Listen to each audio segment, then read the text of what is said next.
Rabale MIDC police Thane गुन्हा register क्रमांक 211/24 कलम 307, 323, 504, 507, 34 रेड विथ आर्म्स ॲक्ट 3/4/25 अन्वये सदरचा गुन्हा हा 3/5/2024 दाखल करण्यात आलेला आहे। यामधील फिर्यादीच्या तक्रारीवरून 3 व्यक्तीच्या विरुद्ध गुन्हा दाखल करण्यात आला आहे। त्या तक्रारीत त्याने असं सांगितलेलं होतं की त्याला त्याच्या घरी येऊन शिवीगाळ करून, मारहाण करून, कोयता आणि पिस्टलचा धाक दाखवून त्याच्याबरोबर भांडणं करत होती। सदरची माहिती मिळताच डीबीच्या पथकाने यातील 2 आरोपी यांना तात्काळ अटक केलेली आहे। त्याच्यातला कोयता जप्त केलेला आहे आणि मान्य न्यायालयात पोलीस कस्टडी घेतलेली आहे।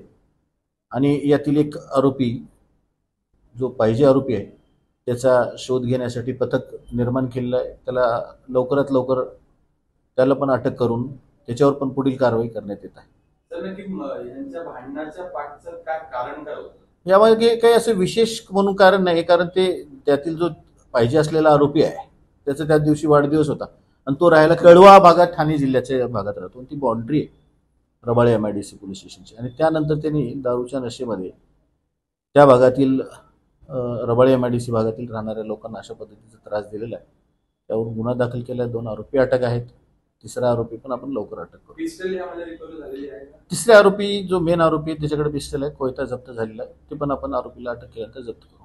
आरोपीने कधीपर्यंत पोलीस काल त्यांची मॅजिस्ट्रेटकडे कस्टडी झाली आहे। 7 तारखेला काल त्याची मॅजिस्ट्रेट कस्टडी झाली आहे।